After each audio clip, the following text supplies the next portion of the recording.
শ্ৰদ্ধা ৰাইজ নাৰু দাসৰ প্ৰণাম ল'ব। আজি অলপ পুৰণা কথা ক'ম, ভুল হ'লে ক্ষমা কৰিব।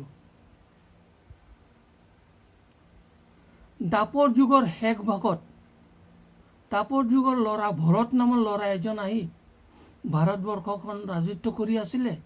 তেওঁ পূৰ্বতনৰ মত মানি ৰাইজক চোৱা চিতা কৰিছিলে। তাৰ পাছত কলি আহি যেতিয়া সোমাই গ'ল, তেতিয়া তেওঁলোকৰ ৰাজা ৰাণীৰ ভিতৰত কাজিয়া লাগি ৰজা ঢুকাই গ'ল। তাৰ পাছত মোগল আৰু ব্ৰিটিছ আহি ভাৰত দখল কৰি ৰাজত্ব কৰা আৰম্ভ কৰি দিলে। তেতিয়া গোটেই ভাৰতৰ ৰাইজে মিলি তেওঁলোকক ভগালে।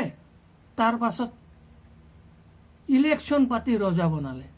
এই ইলেকশ্যন পাতি ৰজা বনোৱাৰ পাছৰ পৰা ভাৰতৰ ৰাইজে দুখ কষ্ট পাই আছে, কিয়নো তেওঁলোকে পূৰ্বতনো মানা নাই, বৰ্তমানকো ধৰি ৰাখিব পৰা নাই। তাৰ কাৰণে হৈ আছে। মোৰ মতে, আপোনালোকৰ মত কি মই নাজানো। এতিয়া যি লীলা খেলাবিলাক দেখি আছোঁ, তেওঁলোকে পূৰ্বতনো মানা নাই, বৰ্তমানকো চিনা নাই বা বুজিবৰ চেষ্টা কৰা নাই। তাৰ কাৰণে এইবিলাক হৈ আছে। গতিকে ৰাইজ অলপ সাৱধানে থাকিব, এওঁলোকৰ পৰা অলপ দূৰত থাকিব। এইটো চাওক না, হিন্দু ৰাষ্ট্ৰ বনাম বুলি কৈ RSS হৈ আহিলে। তেওঁলোকে আহি BJP পাৰ্টি বনাই ইনকামত লাগি গ'লে। ৰাইজৰ যি হয় হৈ থাকিব লাগে।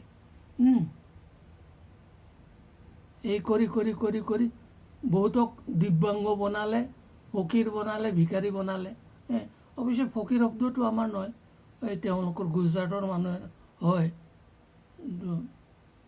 তাৰ কাৰণে আপোনালোকে এতিয়াৰ পৰা ৰজা নেতা বনাবলৈ ভালদৰে চালি জাৰি চাব।